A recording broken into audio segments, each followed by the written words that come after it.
Genesis 10. Nhoroondo yendudzi.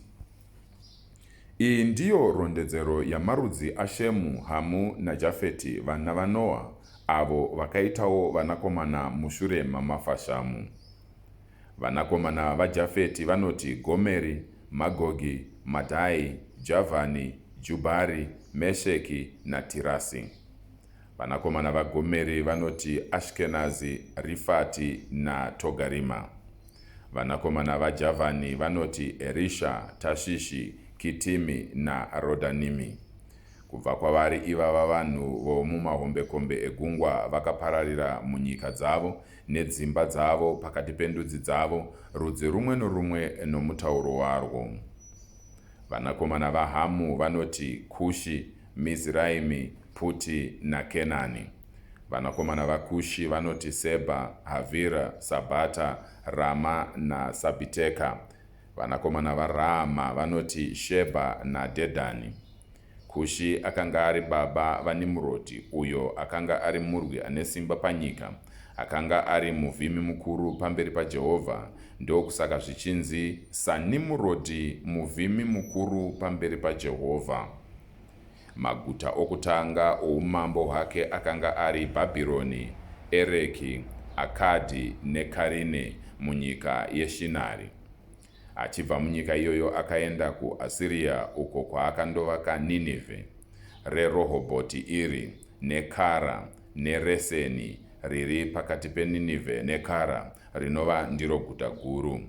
Miziraimi akanga ari baba veava: vaRudhi, vaAnami, vaRehabhi, vaNafutuhi, vaPaturusi, vaKasiruhi, kunova ndiko kwakabva vaFiristia navaKafitori. Kenani akanga ari baba veava: Sidhoni dangwe rake, navaHiti, vaJebhusi, vaAmori, vaGirigashi, vaHivhi, vaAriki, vaSini, vaAvhadhi, vaZemari navaHamati.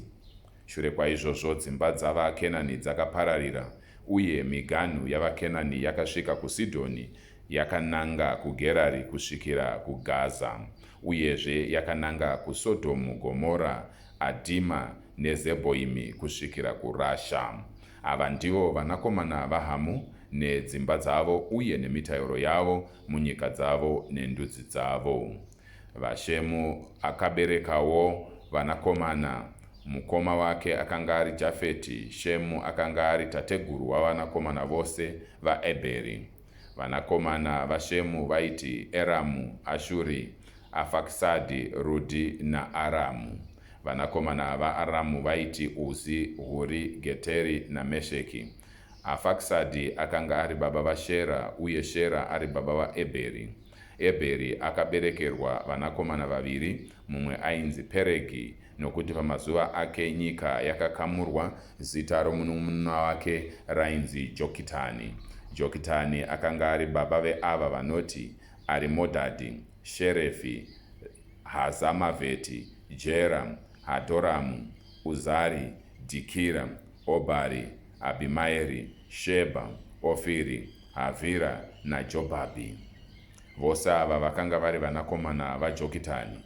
Dunhu ravaigara raibvira kuMesha rakananga kuSefari, kunyika yezvikomo yokumabvazuva. Ava ndivo vanakomana vaShemu nedzimba dzavo uye nemitauro yavo munyika dzavo nendudzi dzavo. Idzi ndidzo dzimba dzavanakomana vaNoa maererano nezvizvarwa zvavo pakati pendudzi dzavo, kubva kuna ava ndudzi dzakapararira pamusoro penyika shure kwamafashamu.